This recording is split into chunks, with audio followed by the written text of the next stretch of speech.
Photoshop my name is front of the choir. Today we have a special guest, a true cipher in the making. A hip-hop artist with the tenacity and talent to push culture forward. In terms of Australian hip-hop. AU. One person out of the few that I know who can write a beat any day, anytime. My brother TNXSKII, welcome. Yes, sir. Hello, man. TNXSKII in a bit. TNXSKII. Thank you for having me. Those effects I would have gone. Yeah, that's right. I can do it for you. Bullet, effects. Shut up.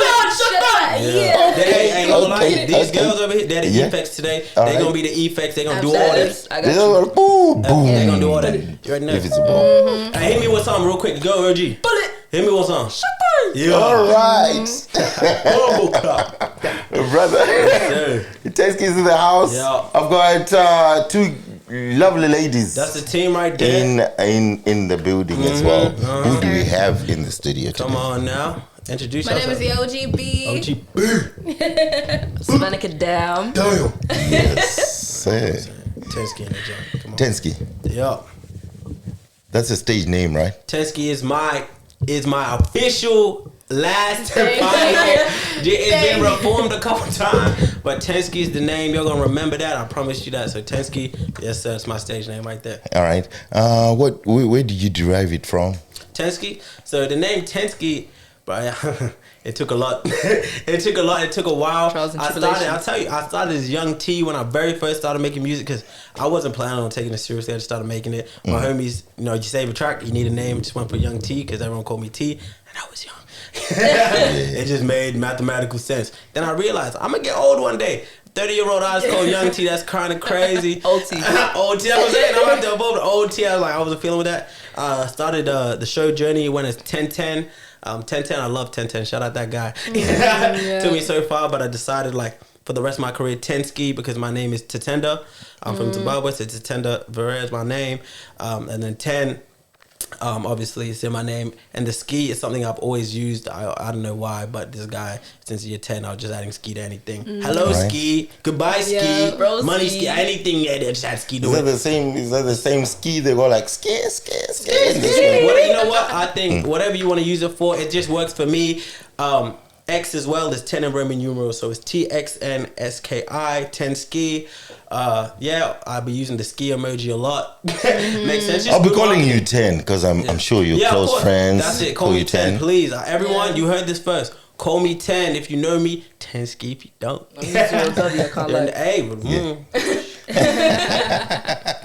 Does the number 10 has a meaning to it? Because in Zimbabwe we've got the most popular hip hop artist. His name is Holy 10. Holy 10. My dad bumps Holy 10. Probably his name is also more probably the same name. It's just, I think for me the name had to resonate with me. I think especially going through last year doing a lot of shows, starting a lot of shows, 1010, like people call me 1010 and I wouldn't feel it. I'd be like 1010. Oh wait, that's me. I'm like, you know what? Coming into it, I'm like, this year I want to take music very serious. I want to resonate with the name. I want people to say, hey, TNXSKII or 10, and I want to feel that. So now I have a name that I like enough that I'm like, yo, that's me. You know what I mean? It's like 10 is also very short. I like 10. Hey, what's good 10? It makes sense. It rolls off the tongue. So that's it. Yeah, I'm comfortable with that name. Beautiful. Cool. So I know you've got Zimbabwean blood in yourself. I can't call you Zimbabwean. Can I call you Zimbabwean? I am Zimbabwean. Yeah. What else would you call me? No. My mother. Were you born and bred in Zimbabwe, or you grew up here? Tell us your story. I'll tell you the story. So I was born in the United Kingdom. Shout out Norwich. Shout out Norwich. I was born in the UK. Briefly after that, I think I was second child. I got an older brother. I moved to Zimbabwe very shortly after I was born, just because you know how it is. In the UK, parents studying, doing all that with my older brother, it was a lot. So I moved. First 2 years, I think 2 to 3 years of my life, I was raised by my grandma. Obviously, I don't remember that much. But I was in Zimbabwe for that time, and then I moved back to the UK. So my childhood was in the UK, but I came here 2009. 2009, I've been here since then.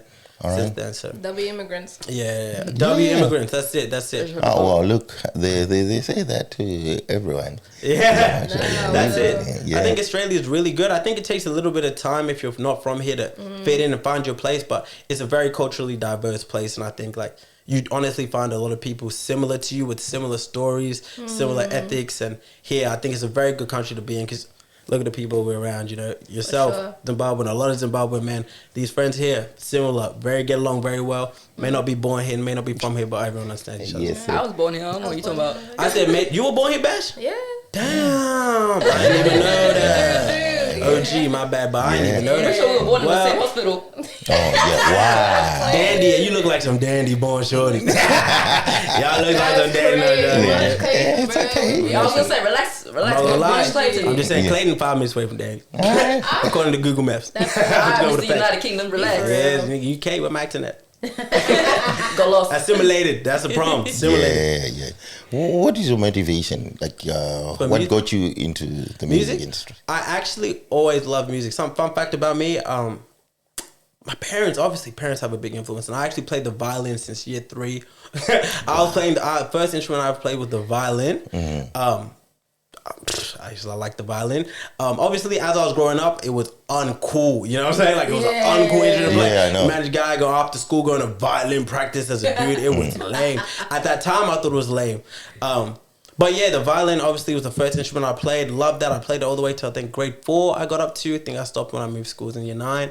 But I've always loved music. Like, it was always something I knew I liked. Listening to music, I actually in my room back in the day, before I was doing it, I used to like write music, make songs, used to sing along. But I never thought of it as something serious till I got the opportunity to be in the studio. All right, what gave you the opportunity to get in the industry? Because sometimes, you know, when you're growing up and stuff like that, everyone loves music. Yeah. But there's something. That's why I said the motivation part of it. Yeah, you were like, oh man, look, I love it for the money. Yeah, the money is good. Nah.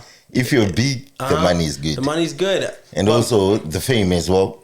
And also your own personal thing. It's like when I'm doing this podcast, it doesn't give me money, but it's something that it's just enjoyment I like to of do. it. It's something you love. And that's the same thing it came it's from like me. It's like a drug. Yeah. It is. It honestly is like the amount of times I spend in that room just making music is crazy. You think I'm crazy. Yeah. But for me, my inspiration was honestly just the love of it. I remember, shout out Philo Breezy. Shout out my dog Dylan, Philo Breezy.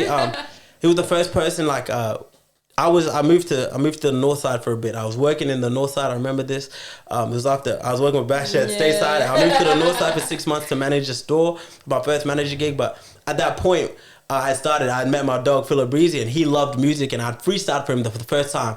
Like, I just freestyled to people I know because I thought I was good, but you never really know when you freestyle for yourself. And he was always like, yo, love it, like, this crazy. I literally would drive from Northside back here like 4 or 5 nights a week we would just sit in the car and freestyle for age, and he would just be like, yo, you're crazy, and it was just, I just loved freestyling, and I loved someone that appreciated, you know, something I love doing. I didn't even think I was that good at that point, because obviously the only people I looked at freestyling were professionals, you know, Juice WRLD, Tory Lanez, you know, Lil Wayne. You know, I'll see them freestyle, I'll be like, I'm not close to them, but for where I was at, I didn't realize, you know, I'm actually, you know, have potential. I'm actually, you know, have something in there. So shout out him for that. And then got an opportunity to be in a studio from just being friends with people, you know. Freestyled my first track. It's actually on SoundCloud. My very first track, I freestyled the whole thing. 3 minutes, 1 take, ad-libs, 1 take. And after that, I was like, bro, like, I don't know. What's that shit called? What is it called? It's called Going Up. I'm be honest, I don't even like that song anymore. I'm gonna keep it a buck. That was my very first song, but I think the story behind it, I'll never forget that song, because, you know, just, you know, my first time in the studio. Did he delete it? No, never. It's gonna stay there the rest of my life. Disappointed because it's just that element of just being able to freestyle a whole song, chorus, verse, back to remembering the chorus, verse, back to the chorus. Like, for me, that was like, I was like, wow, I can't believe I just did that. You know, like, insane. I was like, bro, I remember the guy there, the engineer, the first time meeting him, and he's just like, bro, like, I've never seen anyone like you. He was showing so much love, and from that day, I was like, bro, like, I love doing this. People love it. Like, I can be good. Yeah. Like, I realized, like, I actually have potential. I've been doing this for 5 minutes, and like, you know, like, I can actually do this. So ever since that day, I actually realized, you know, it's a potential, it's a possibility. And I think as soon as you see something as a possibility, you can make it your reality. Yeah, you can make it reality. Who do you look up to in terms of hip hop genre at the moment? Because it's difficult. Some people go like, look, you have to give me a category like old school, you know, mid hip hop time and latest ones. Yep. So do you want a three category or you want just one category? I'll do three. I'll do the three. I think when I started growing up, I was listening to my dad's music, obviously. So obviously, I think a lot of parents do that. You know, a lot of people are like that in the car. What you listen to, you don't have your own music. I think when I was growing up, like the iPod just came out. Yeah. Like my brother had that, and he would just, you know, you download a song type thing. So you know what I'm saying? Like, so it was for me. The music that I was listening to was one radio music, radio music. A lot of. Shout out to white people. But I love their music. That was it. The radio music, I used to love that. My dad's music is playing a lot of reggae, a lot of R&B, a lot of rap, old school, Tupac. He'll play a lot of reggae, a lot of UK tunes as well. A lot. They have the mixes and mashes in UK. I had an uncle named Danny. Uncle Danny. Uncle Danny. He sounds suspicious. Uncle Danny. Uncle Danny. To me, he's the GOAT. I haven't seen him in so many years. Can't wait to go back to the UK. But Uncle Danny was a DJ, so he used to like mix his stuff on a CD. I know you remember them days. I know you remember them days on the CD. And my dad would play it in the car, mix and mash. So I used to love all of that, all the music my dad was playing. So that was the original reggae, Vibes Cartel, Beanie Man, all of them. All of them. Egyptian, beautiful. So I used to love them. And then as I was growing up, it used to be radio music. So I actually used to love the white girls, man. I'm sorry, they were hitting. I'm not gonna lie. At the time on the radio, that Taylor Swift, they go, hey, Taylor Swift was banging. A lot of people banging. Chris Brown, T-Pain. Chris Brown. Yep. That's who I was listening to in my teens-ish. I think I got my first phone at like 16 because, you know, Zoom parents be holding that for a minute. They hold that for a minute. How did you get your phone? How? Yeah, it's difficult for Zimbabwean parents to give anyone a phone. How did you get? I want to hear this. It was the phone was a necessity because I had to move schools. I think I got it just before in year 8. I got a phone because I think in year 8 I had like, you know, my brother might go early because I had like violin practice or, you know, something. So I got my dad's old phone. It was like a HTC brick phone. Not gonna lie, this man upgraded to iPhone. He said, yeah, you get the brick phone. I said, you know what? Better than what I had before. Is a phone. But for me, I'm grateful. You know, I think most Zimbabweans or black people in general are grateful. You know, they don't play around with the device. They don't play around. Hey, bro, I got mine in year 7. That's what I'm saying. Like it takes time. I got mine in year 10. When I was like 12. And it always depends if you're the oldest or not. Like me, I was the youngest. What's the best time to give a kid a phone? Because I've got, look, I will tell you the truth. I've got a 11-year-old and I've got a 9-year-old and a 7-year-old. None of them need it right now. None of them. No. Until when? What age? You know what it is? School, I reckon like year 8, year 9 type shit. You know what I think it is? Extracurricular activities come into play. Yeah. In terms of the world now, the thing is, back in the day when we were at school, you could do that because most of us had older siblings at the same school. So only the oldest really needed the phone because, you know, after school you're going to live with the oldest. Only the oldest need the phone. Now, the whole world is based around phone, social media. So I don't, honestly, personally, I don't think about that. I ain't got no kid. I ain't got a girl. I'm good. I ain't think about that just yet. But I know the way the world goes, you know, a lot of the kids have iPad. Like every kid has an iPad. It's a requirement at school these days to have an iPad at year 1. Like that's crazy to me. Like I was watching TV. I had to turn that off at 6 o'clock. No TV during weekdays. Saturdays I had to run that at 7. Done. 7 o'clock here. In this house, 7 o'clock in this house, everyone is gone to bed. Y'all had you were saying that's strict in this house. 7 o'clock, exactly. Oh my god! But my parents, it still works. My parents, I was only allowed to eat Wheat Bix during the weekdays. I was only allowed to have good cereals on the weekend. I had to eat Wheat Bix Monday, Tuesday, Wednesday, Thursday, Friday. On the weekend, I was like, "Ooh, Cocoa Pops!" I would abuse that. As soon as they left for work, the bowl, bro. Honestly. Thank God I had, bro. Thank God for my mom for being a mom's life. Oh, she got the nice cereals out. It'll be finished quickly. Lunch, bro. I don't care what brand, as long as it's not Wheat Bix. I don't even eat Wheat Bix anymore. I love I don't eat Wheat Bix anymore. I hate Wheat Bix now.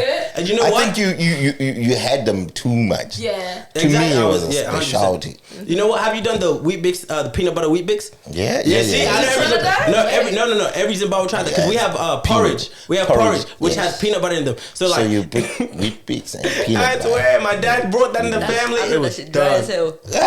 No, it depends.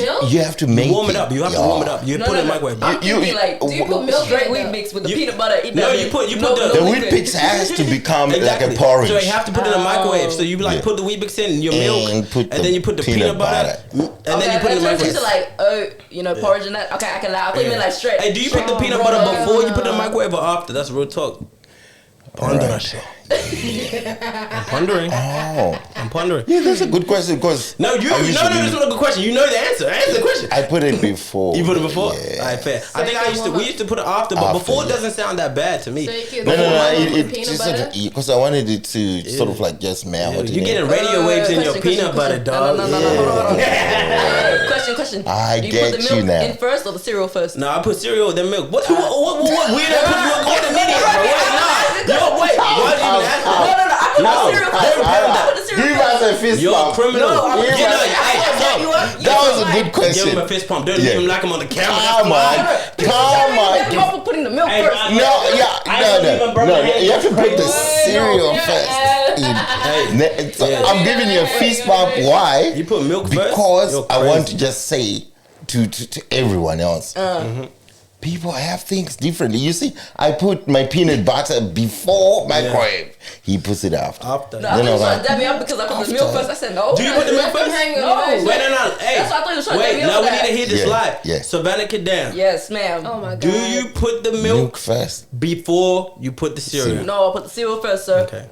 Because I want to know. Because if I put the milk first, I don't know the amount of. No, you deep exactly. Bro, you put the milk first, and your cereal just gonna be floating on top. What is sort of probably she? No. Probably she doesn't want to eat too much. People are different. I have another question.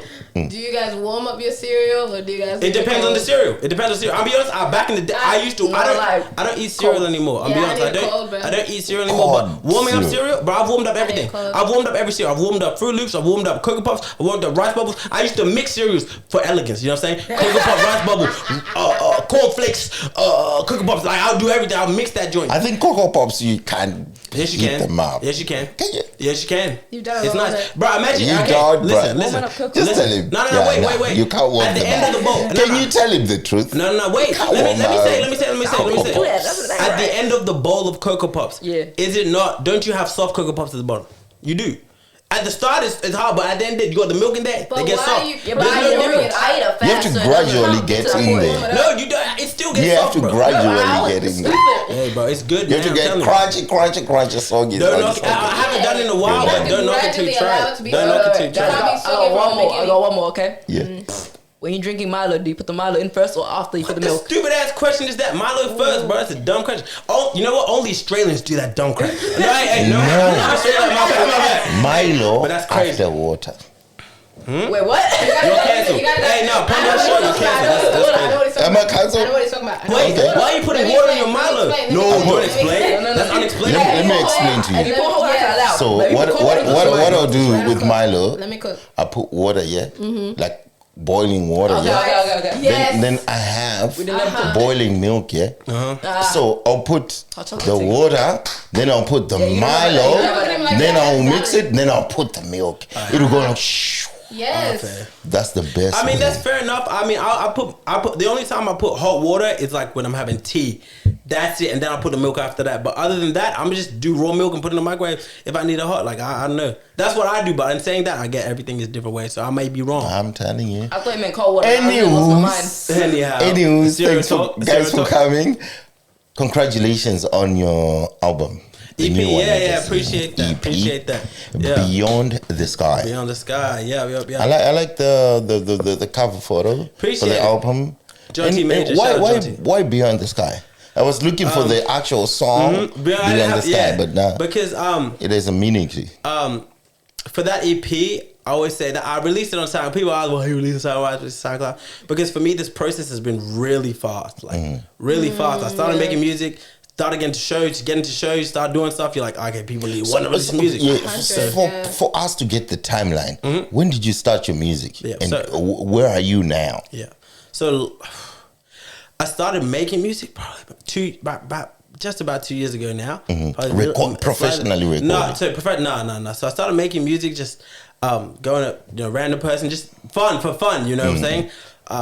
About 2 years ago, can't remember the time. And then started properly was only last year. I had my first show and that kicked us off. That was, shout out Sovannica, decided to be my manager. Since then, after literally like a week after, had a show booked in with YTS Gucci Boy, went to Brisbane. We went to Brisbane, had my first show. Ever since then, motion has been happening. Shout out, God bless. What was your first show? That was my first show. Just being on stage. It was honestly, I felt the most me I've ever felt. I felt the most me. Like, I think that's just what I was made for. A performer. People call me a funny guy. I'm not that funny. I'm being so serious. Half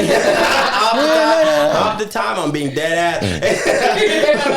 But that show was amazing. It really showed me, like, I love doing this. Like, I wouldn't want to do anything else than this. And I remember where I am at the moment. Exactly. And then from then, we've just kept going. And I realized, okay, cool. Like, I'm here. My ability's here. Okay, I want to keep working. I want to get there. And I think it was honestly a blessing to have that, because I could really, for me, it's, logic. Like, I could see where I was at, And for someone that hadn't been doing music for long and getting in the scene with people that have been doing music for years, it was like wow, like, okay, you know what? You actually have potential. You've been doing it for less than half the fucking time of these guys, but you're at that level. You keep working, you can get there. So I understand, for me, this is a journey. I just completely understand the journey. I know, for me, I'm not even good yet. Thank you. If people love my music, thank you. That's what I make it for. But for me, I know my potential. I know what I can get to. I know what I want to work on, So it's just a blessing to have the opportunity. And I just knew I loved it from there. I've kept going from there. Then in regards to Beyond the Sky, that EP means so much to me, because that was the first music I made. Like, all of those songs, even though I just dropped it, all those songs are from the first maybe 6 months even of me making music. I remember I started, shout out my boy Keem as well. I recorded at his house. Who's Keem?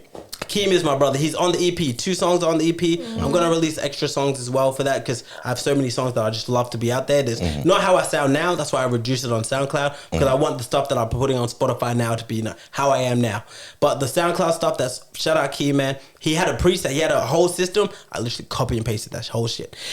Everything from the mic to the stand to the laptop. I made sure I had everything. Just because, I was like, bro, I cannot afford studio time, and I think that's a big thing. If you understand where you're at, okay, studio time is everything. For me, it's like, I want to improve. I want to get better. I used my tax return money. I got myself a laptop. I got myself the stand. I got myself the program. I got myself everything I needed. I got the preset off my brother. And that's just what I started recording on. So all those songs are like me kind of just, the first time me just recording, being, me.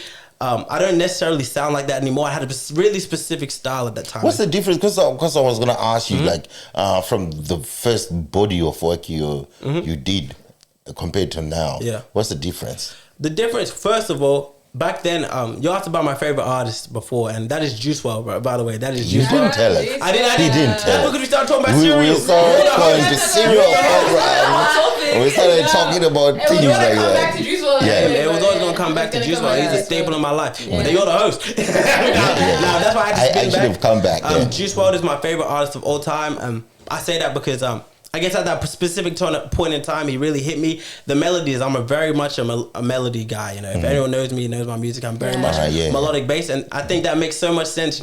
Getting older, from why I loved all these musics and all these different types, because the melodies is what resonates with me. And that music, and the violin, exactly, all of that. And I wish I learned way more back then. Back then, you're thinking about what's cool and not, but now it's like, you know what?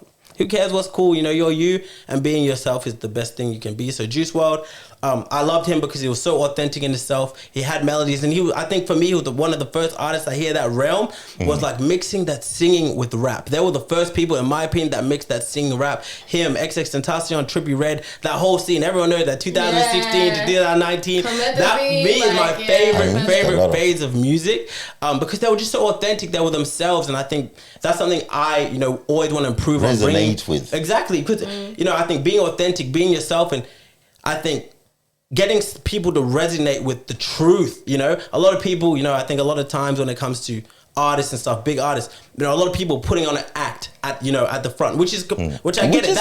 Which is good. I think that's something I need to work on. It's good too. Exactly. Because if you're too genuine, sometimes people don't get you. You need to be. That's what it is. Just imagine Kanye West is being too genuine. It's not. Exactly. It wouldn't be that. Exactly. That's too genuine. Exactly. Just act a little. Exactly. And that's it. And I think it's blending the two. So where I'm at now is like I don't make that necessarily same music because I mean I resonate with Juice, but I don't resonate with him as much as I did back then. You know what I'm saying? Back then I used to, bro, that guy was my guy. I literally bro, like I was in the top 0.01% of listeners. I was abusing him like it was. So you might say he influenced your album. He did. He influenced my whole album. He influenced my style of music. My natural style comes from him. Where I'm developing. But you're also naturally a freestyler. Exactly, and that's incredible. You know what? This dude here, I've been watching him, following him, and someone will be shooting a video of him. Just no beat, nothing. He's just going. It's just freestyle. going dummy. And you know what? I wouldn't. What's that, man? Were you reading books? Where does it come from? Tell us your say when you're writing a song, do you dream about it or nah? So what happens? What's your process? I realized when it came to freestyle, or you sing about something that's in your life. Yeah, I think it's whatever comes from my head. I think, and that's for me where my authentic side comes from. No matter what, like y'all see me here, y'all see me now, a high energy. That's me. I'm not gonna lie, that's me for the camera. But 24/7, I am not like that. They can attest to that. I'm a grumpy ass person sometimes. I'm not like that. Obviously, not all the time, but for me, that's me. That's my true self elevated. So when it comes to freestyling, it's something I was naturally able to do, and I didn't even realize it. Like I didn't realize it. That's incredible. Yeah, that's the best talent. And it was just from watching. Like I used to watch Juice WRLD. Juice WRLD, like if you know, Juice WRLD is personally the best freestyler to ever exist. He freestyle for 2 hours. 2 hours. On podcast, 2 hours. Eminem beats the whole time, and I was like, "Bro, that's crazy." I literally memorized that shit. So like that freestyling, I didn't realize that I could do it till I watched him and then started trying to do it myself. And I've just got better. And the thing is, it's a skill. Like everything else, you can't get better at anything. I think I was naturally gifted with it, but you get better as you go. You get better as right now. 2 years in, this is my level, but 3 years in. I'm gonna be better. 4 years in, I'm gonna be way better. Been good with your words, though. But that's why we brought him here. So I think when he's making his money, and the more girls around, and there's more everything else flowing. We go like, man, Tansky, come to your brother DJ Ron. Don't worry, man. You gonna get a donation. This is the Pondera Show. You have to come. Sponsor, for me, I always appreciate people that support at the start. I think, especially at the start. Who were the people at the start when you felt like, okay, I'm going to do this professionally?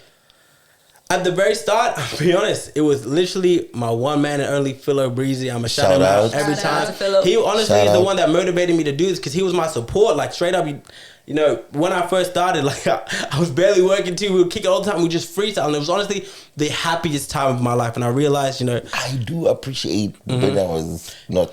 Exactly. Yeah, but sometimes I appreciate this position. But the thing is, you always appreciate this position because the thing is, this is serious. So you always have those thoughts in your head. But back then, it was all fun. So you really just felt the joy of it. And I think that joy, what you really enjoy, what your happiness is, that's what you should be pursuing. Personally, that's what I think. I think that's what you're good at. That's what you love. And if you work on something you love, it's not work. It's not work, it's passion. So shout out Philip Bridge, he got me on that. After that, I found my support. Shout out Sovannica, Bashoy, YTS, and all the people that have come to my shows, all the people that show support online. It's incredible, how much you can build from just being. How about family? Are you getting enough support from your family? Yeah, so obviously I live with my mom. I remember the first day I told her. What did she say? What was the reaction, really funny because you know what? I didn't even tell her. I literally just bought the stuff. I just bought the shit. Bring them in your bedroom. I just put them in my. So it's just me and my mom at the crib. So I have my bedroom, and we had a spare room. It was my office. That's where I was, doing my uni and stuff like that. And I just bought it, put it in there, and she just obviously just her house. Yeah, she's like, hey yo, what is going on? I was like, just found music, and it was casual. It was very casual at the start. So I'd make it, yada yada. I remember there was one night I was trying to sing. My voice I was trying to hit that note. It's like 3 a.m. It's like 3 a.m. I'm really trying to hit that boy. I tried like 10 times and I ain't hitting that to really sound like someone's dying. Yeah, and she just knocked on the door. She's like, "Are you okay, son?" I said, "Yeah, I'm good, ma." I remember that day. And then I kind of just told her, I was like, "Yo, look, I think I had like the show first time. Like I'm going." She's like, "Oh," so I think after I came back from that, we had a good conversation about what I want to do, and I told her, "Hey, look, I love this." For me, at that point in time when I had the conversation, I was like, "You know what? Like, I want to try at least. I love doing it. It's my passion. I want to try." I'm definitely because it can be difficult for parents to accept that. It's so difficult. But you know what? I actually love my mom so much because you know what? She actually accepted me for me, like straight up, like beautiful. You know what? And I showed her some of the songs that I could. I showed her some of the songs. You have to do them. Sometimes. And even though, let's be honest, my mom don't listen to rap. My mom doesn't listen to rap, but she didn't understand some of them. So it's like, why the voice is too fast? What's going on? But some of them she loved, and it's beautiful just having that. And you know what? As the journey's gone, and that's she's actually seen me being so happy and being so active, and actually progressing as well. Like I do try to share as much as I can with my mom. I'm not the best in my communications, but I do every time. Obviously, I live with her, so I always try. Hey yo, this is what's up, or this is what happened, or I didn't get this, or you know what I'm saying. Yeah. And you know what? She feels that I actually care, and I think for my mom, that's what means the most to her, and she knows that I'm trying. She knows that I care. And I think my mom, I thank her so much, and whatever, thank her. And honestly, I can't wait till I get where I need to be, because she'll be taken care of. I promise her that. I promise her that. But she's always been so supportive, and even though she knows like I might not be always making the music that she wants to hear, she knows that obviously I record upstairs, but the thing is, my heart is good. I intend to. Even though I might swear. The intention is there, and I'm never saying anything that I wouldn't attest to most of the time. Sometimes I do just fun rap. Freestyles, yes, I'm gonna say some fucked up shit. It is what it is. It's off the top of my head. You know what I'm saying? But when I make music, like they heard my songs. It's really coming from the heart. It's coming from my experiences. And when I record, I don't write. I freestyle everything. Like punch in. I just punch in. I take a second, punch in, freestyle. But that's just how I do it, because I found like that's the best for me, and that's how I come up with my best stuff, and it's authentic, and that's what I really love doing. Being me. If you hear my lyrics, and you actually think about them, you can honestly learn about me through my songs. 100%. Yeah. You can learn about my mindset. You can learn about where my heart at. You can learn about my position on certain stances if you're listening deep. Hip-hop comes with a lot of categories and stuff like that, and the most important category is battling. What do you think about beef in hip-hop? Beef or no beef? Honestly, because it's part of the culture. You know what? Beef and hip-hop, I think it's very good for the culture. I think it's good for the culture. In terms of me, like, I'm generally just a nice guy. Like, do you find yourself being a target because you're a freestyler, and then some person you don't know, I think TNXSKII and stuff like that, you go like, what? Yeah, I think as I've come up, I've realized that like there actually are haters. Like there are people that don't like it, what or would they people say? that will hate. Nothing crazy. Like the thing is, personally, like a lot of people will not say it to your face, you hear it through the grapevine, you know what I'm saying? But in terms of that, like for me, I don't pay any mind, because anyone that's really beefing is just salty. That means I'm doing a good job. For me, I used to I was an emotional kid, bro. Like I was growing out of that emotion, genuinely. I'm growing out of that, learning that, but hate is honestly a good thing as an artist, because the thing is, if you're making true music that's good, people are not gonna. There are gonna be some people that like it, and there are gonna be people that love it. Some people that don't like, some people that hate it, people that love it. So if I'm getting hate, it means I know I'm on the right path now. So in terms of that beef, I ain't really beef with anyone, because everyone's on my own lane. For me, I think, look, bro, if you want to beef with me, go hard, but I'm gonna be way bigger than you anyway. Like, I don't really care. Like, you just a person. Like, now I go my bigger journey. You do your thing down here, but try to beef with me. The support team agreed. Of course, bro. Everyone in here agreed. Of course, like I'm on the way, bro. Like, been 2 years, you've been doing music 6 years. Go on there. Let's see what I'm happy. So they used to do better off the mic or something like that. Yeah. I think that's or mic one or whatever they call it. Yeah. Are they still doing it? I don't know if they're still doing that, and especially here. Would you love to get into there? If the boys ask me, I'll go like, I've got TNXSKII, I've got white 100%. For me, 100%. It's not for R&B, you know, right? No R&B battle. I'm just a girl, man. Yeah. So don't feel like we're excluding you. Yeah. Nah, she don't need no beef. That's bash. What, you trying to beef with bash? You beefing with bash? You beefing the whole team? You all get smoked. She'll be like, like a Celine Dion with the sad songs when it's breakup time and some happy songs. I can talk about shit when I need. Yeah, exactly. Right. But in terms of beef, honestly, I bring it on. To be honest, I think for me, growing as an artist, it matters, being able to rap battle, it's honestly a skill. People don't understand the skill to be able to come up with, quirky things that are entertaining, the melody is catchy enough, and you're saying bars. Like, the skill to do everything at once is very good. So for me, beef is calm, I think it's good. For me, I don't beef with people. I'll do a beef. If someone really wants to beef, like if someone really has a problem with me, then for sure, let's go. Because I think it's good for both artists in the sense of, one, media presence is the big thing. It's 2025. The more you can get your face out there is good. You know what I'm saying? And like that's the bottom line. More your face is out there, the better for you.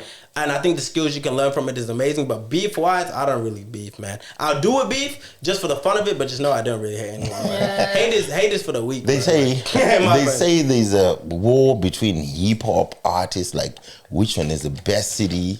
With the best hip hop artists, in Melbourne? Sydney and Melbourne.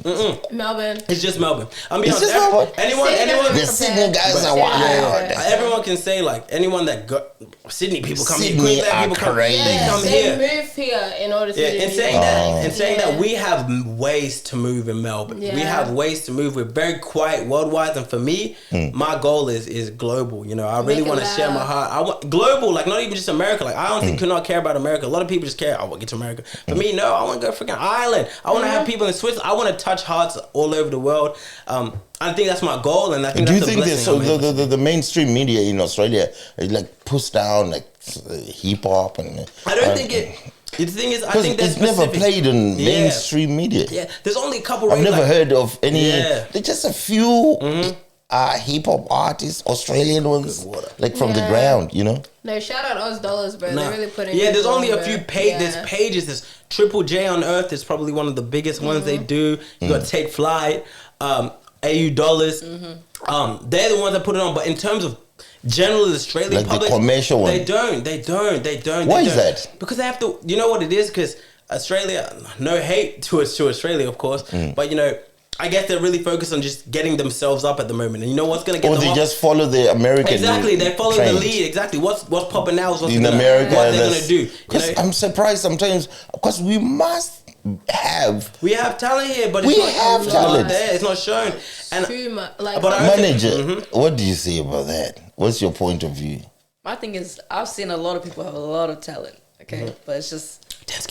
My bad. Shout out OG. What's going on? What's going on worldwide? Why is that Australian artists are not like really popping like around the world? I think everyone's just fixated on like certain things and following what America does and what the UK does, that they kind of lose sight of what needs to happen here for them. So what should we do? In your management sense, when you're looking at the administration, you're looking at the market, you're looking at... so you have to just behave like what the Americans are doing as well? Honestly, be in your own lane, be different. Yeah. You got to reach different audiences, different people. And like I've seen a lot of people like in Melbourne and whatnot do a lot of things. Like for example, we got Burn Section trying to help out the local artists. They're doing their thing. We got Hoops and Hip Hop. Yeah.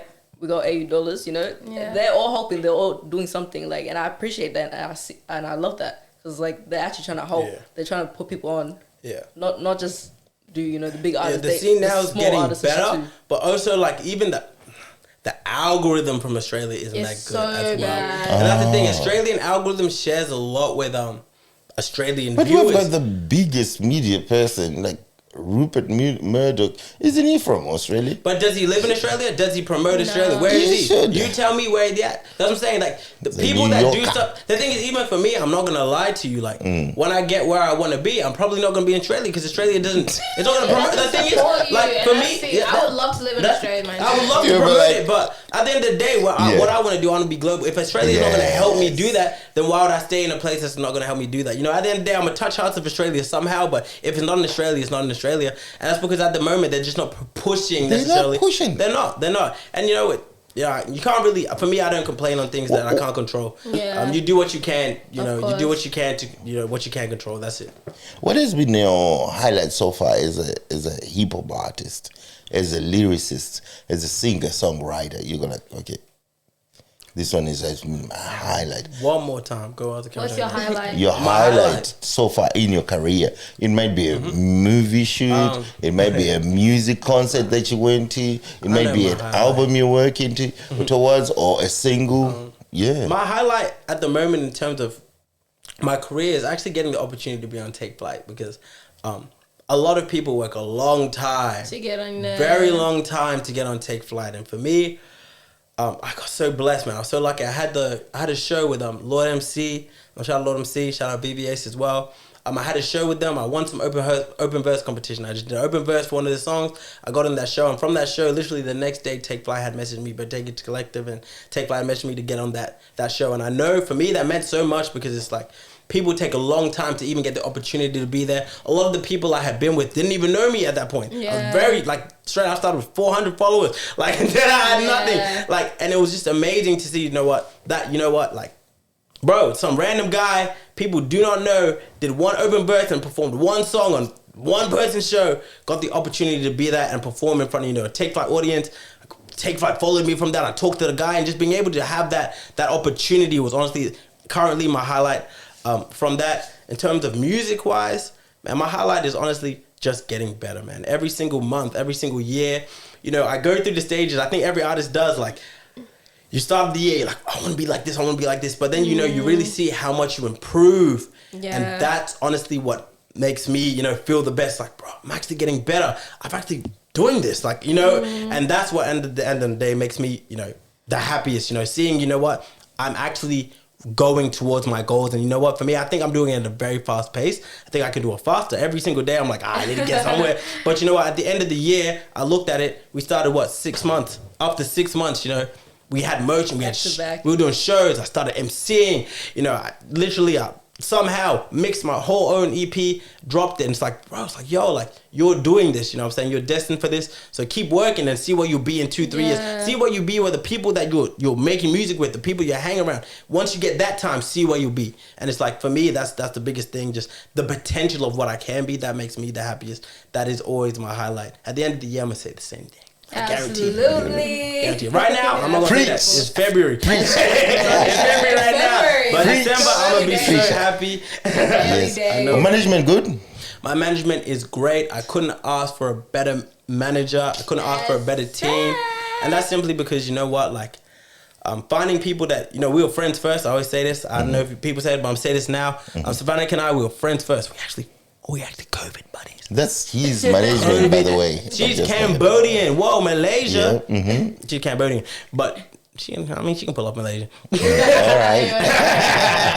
She wanted to lie to somebody. You can pull up Malaysia. We started as friends, She actually, I didn't even think I was sharing my music that much at that time. I don't think I was sharing it that much. I think I should have. You went at all. Okay. At that point, I was just in my room. I was generally a bedroom artist. I would just post my stories every now and then. I was very nervous and shy because I'm like, I don't know how people are going to take this. And the scene doesn't make music like me. In that sense, they rap, but they don't make melodic rap like me. A lot the Australian scene doesn't make music like myself. In my personal opinion, that's not what I think.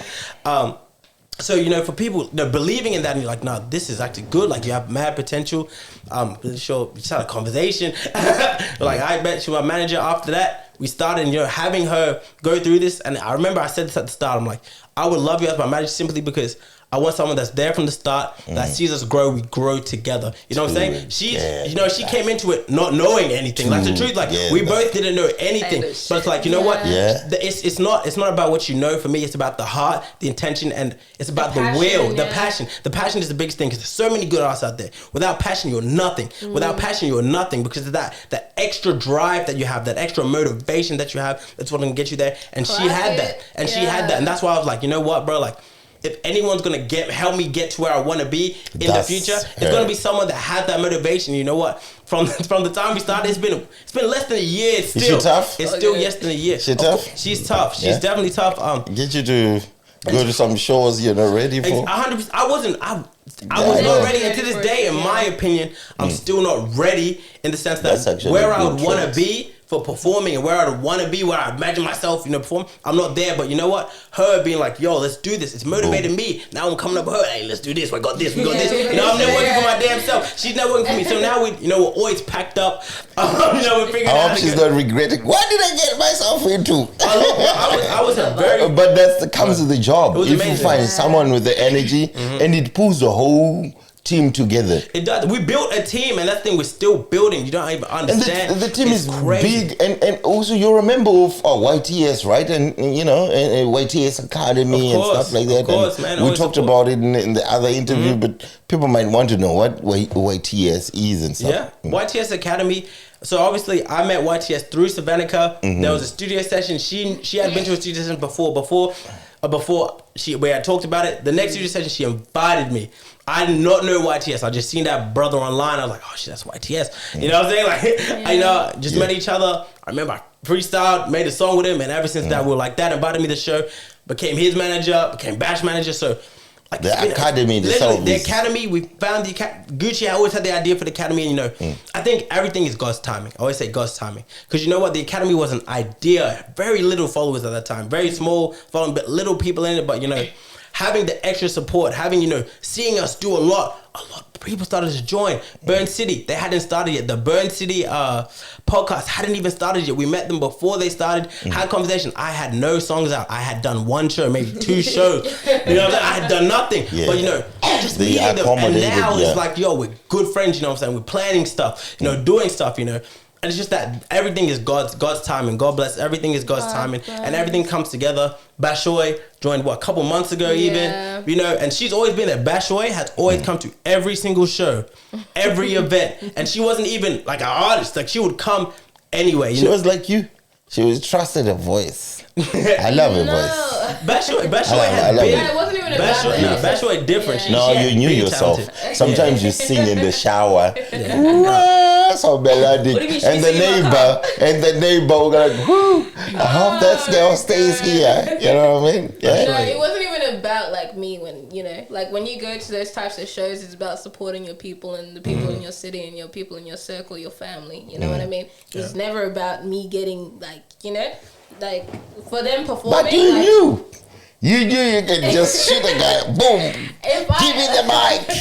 Give her the I'll mic, do man. it. It was just me going there, having a good time and supporting my homies. Like, even in the back of the videos and whoever videos in the back of the videos. Oh, you ain't there. She's there every time. You can't get away from these videos. My favorite show is that Lord MC You're show. talking about videos. Are you going to have a visual? I'm gonna show you the video. Honestly, it's just me yelling. Bashoy is always there, and she's always showing so much energy. And you don't understand as an artist on stage, all of the time. You need like that. for me, I'm performing. People don't know, no idea. I remember my favorite show, probably one of the biggest shows I had was that open verse. I got the opportunity to perform one song, and the artists I was performing with were already established artists. You know what I'm saying? The crowd was their crowd. I get an opportunity. These guys singing, literally had 4, 5, 6 people maybe of my own people that came there, but.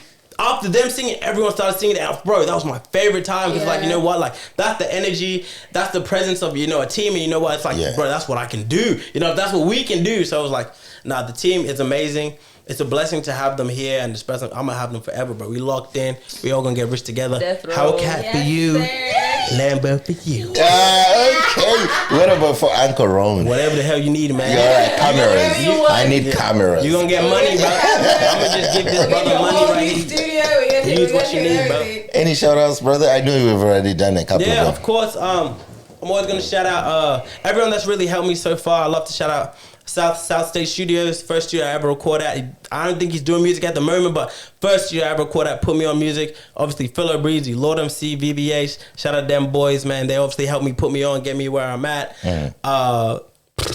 Shout out K. Prod K, man. That's where I met Gucci Boy at. Prod K, shout out him. Oh crap, man! Shout out Kuzi, my dog. We had to go to music video. We're shooting tomorrow for that song. It's called "I'm On." That's gonna be coming out February 27th. We'll be waiting for that. Music video coming tomorrow. What's the exclusive? Say it again. February 22nd. I'm On featuring TNXSKII by my dog Kuzi. Shout out Ali, man. That's coming out February 27th. That song's gonna be hard. Music video tomorrow by N Breezy. Yeah, music video by N Breezy. We doing that. It's gonna be insane. You'll have to tap into that. Yeah, man. Honestly, a lot of shout outs. I'm definitely missing a lot of people. Burn City. I know I'm missing certain people. Management. Obviously, they're already here. You know, I don't even have to shout them out, bro. I don't ever have to shout. Wait, TS is not here. It's you. I want to say one more shout out. Shout out my dog Manuel Castarina and his girlfriend Laura. They picked me up from the station today after work and they told me to shout them out. So I said I would. And you know what? I'll tell you a story. Manuel, bro, he was a German exchange student from my school in year 9. This man did not speak English. It's a crazy story. This man did not speak English. This guy was straight German. No one understood what he was saying. We became his first friends. Bro, this guy speaks black. Imagine a German, strong German accent. Talking about, hey, bro. What's up, bro? It'll be even scary. Funny, this guy does not speak generic English. He speaks black English. His English was crafted by 3 black men. His whole name again. Manuel Castarina. Shout out my dog, man. What high lips that? Come on, man.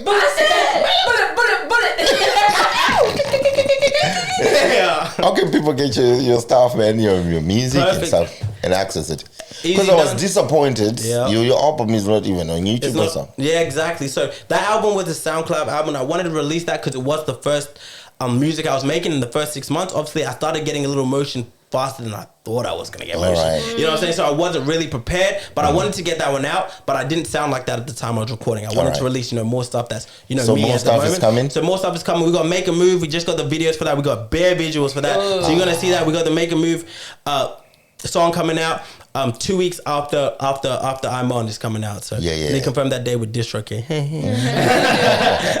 But 2 weeks after I'm On, we're gonna get the visuals for that one out, and then we got 2 weeks after that, we got songs dropping. Right, we dropping very frequently, trying to promote a lot, get a lot of music out for you guys. I'm gonna go on a 2 month run. So every fortnight, I'm gonna be dropping something on Spotify just to build up that building. So Spotify. We're what's getting the name? Spotify. It's gonna be TNXSKII. It's gonna be TNXSKII coming very soon. TNXSKII, Spotify, TNXSKII. That is my IG as well. TNXSKII, Spotify is coming. I know you're gonna be staying true because that shit hard. That shit hard, bro. We're gonna be doing that. And I also have an EP for y'all coming out on Spotify by the end of the year. Another one. You have to say it in African accent. In another one. Yeah, that EP is gonna be very, very me. So the stuff I'll be dropping is just, obviously my music as well, but that EP, watch out, it's gonna be very different. It's gonna be very me. So in terms of that EP, y'all stay tuned. You're gonna hear, what I really love, everything I really love, all the sounds. I really care about the sonics. Like me, I'm a sonic guy. I love melodies. I love the ad-libs. I literally showed them last time. 90% of my track I was want to listen it on the phone then. Exactly. I'll listen it with my 100%. beats. I want to make sure that's gonna sound amazing. And make sure that's done properly. So beautiful. EP gonna come out by the end of the year. We got hella tracks for you guys. Hella collabs. What's on the calendar? What shows and stuff you're going to at the moment? Of course. We always have a calendar. Show-wise, we are always getting offers for shows. Which one is coming in soon? It's discombobulated, so, honestly. We're meant to have Spicy Fest on March 1st, so that's why we've been chilling out this year to prepare. We're meant to. Unconfirmed at this current point. It's not 100%. But that's what we're preparing for. Festival. Whenever that happens, we're ready for it. Hopefully March 1st is the day, but we don't really know 100%. But we got a lot coming up. A lot of MC gigs as well. I love doing MC because it just gives you that stage competence as well. So I'm not generically MC, but being an MC, I love doing it because, you get to hype up, you get to learn other artists, see other artists. And you know what? That stage competence, that stage presence, that energy, that tenergy I bring is a different type of energy. That tenergy I bring is a different type of energy. So if you there, you're going to feel that. You're going to feel it. Bullet. Sound effects, please. I'm gonna make it. Where my ad-lib, bro? You guys. What is that? What was that? Yeah, you've been pulling it. All right, let's go. Y'all can't lack. Sound effects, please. Side eye ass. I don't even want to do it anymore. She's angry. Yeah. Sorry, I'm making up noise. Sorry, I'm making up noise. Man, Tesky, it has been a pleasure. Girls, Yes, thanks for supporting Tesky in his interview. Yes, sir. And anything else you wanted to say before we shut down? I'd like to say thank you guys for having me. You guys are going to see me a lot more. Obviously, this is the very first for me, but I promise you guys, man, I'm going to be around for a long time. So thank you, Pondera Show, for having me here. My first podcast. You gotta say it properly. The Pondera Show. Yo! Yes, sir. Thank you for having me. A lot more to come. Let's turn it up, man. No, brother, we need to have a freestyle, so I'm just gonna pause all the cameras and restart them. Let's do it. Let's do it. Freestyle's coming. Freestyle's coming. Let's go.